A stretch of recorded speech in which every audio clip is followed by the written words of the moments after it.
صدق الله العظيم. سلام نو شو مونږ سره ډیر مشران او ډیر زمونږه د ګراوند ټیم چې کوم ممبران دي هغه موجود دي،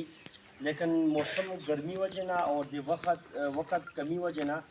زه تمامو حضراتو ته معذرت کوم او زمونږه سابقه نائب ناظم جناب ممبر صاحب ته درخواست کوم چې هغه د پکل ویلفیر سوسایټي چې کوم فیسبوک باندې کوم کسان چې ګوري دوله نو هغوی لپاره به څه پیغام به راکړي اور نن د قرباني حوالې سره به هغوی به څه وایي خپل کتونکو ته. اعوذ باللہ من الشیطان الرجیم بسم اللہ الرحمن الرحیم. زما ورونو بھائیګانو د دې ویفر والو او چې موږ سمه تعریف پې کوو هغه کم دی. دا فکر هیچاله نه راځي کېنو نه پرونی راځي کېو په کار خو دا وه چې دلته کوم موږ کې تکړه تکړه خلک دی زما سمیت هغو له دا فکر په کار و چې دوی له یو قرباني واخلو دو وکړي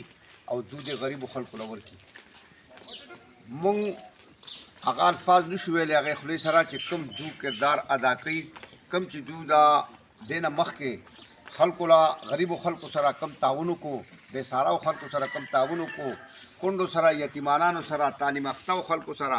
بچو سره کم تعاون دو وکړو موږ د هغې قابل وای نه الفاظ موږ هغه ویلی شو دو ته بیا هغې نه باوجود دو چې کوم د اوبو سکیمونه کړي دي د هغې څه قیمت نشته. هغې نه علاوه دو هر ځای کې چې مړی وشي هغې له مونږ خلک نو خبر زمونږ رشتې دار یي زمونږ خپلې مونږ نو خبر او دا خلک مخکې هلته رسېدلی د هغو بندوبست یې کړی د هغو د کورسو د هغو د درو د هغو د خوراک څکل کله چې لاس نه رسي هغه ډوډۍ به دو راکړ ده ما ته ټوله پته لګېدل ده.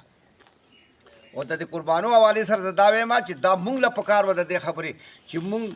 آبادۍ کې شپږ اته تنه یو ځای شوی په دې مونږ نه غریبان مونږ عیسی اچولی وی او دو ته ویلی وی دا قرباني راله که غریبو خلکو له ورکوئ دا زموږ د کلي عزت دی مګر دا چې چا کړ ده او چا دوله دا ورکړ ده او د هغو له د خدای د دې اجر ورکړي او دې له د خدای د دو د دې ثواب چې پوره حصه راولي چې دو دا خیال به کړ دی چې د چا قرباني نه شوي نن به هغو له به یاره مونږ غوښه ورکړو. نو زیاتو خبرو کې مطلب نشته. دو چې څه کار به کوي هغه اخلاق سره کوي او الله تعالی دوله هغې کې کامیابه کوي. زمونږ ډول دلیل کې دا قربانیان نه وي چې دوه قربانۍ به دونه نه وکړي او الله تعالی دوله هغه عیب و غیبو نه راکړي. دا د دو خپل اخلاص و او د دو یو خپل کردار دی. نور دا ډېرو خلکو دا فیډریشن تلي دي یا پکر ویلویشن هغه هېڅ نه دي کړي او دو چې دا کم کلونو کې دا وکړل 2022 نه وروستو انشاءالله خدای دې دوله د دې اجر ورکړي. سلام.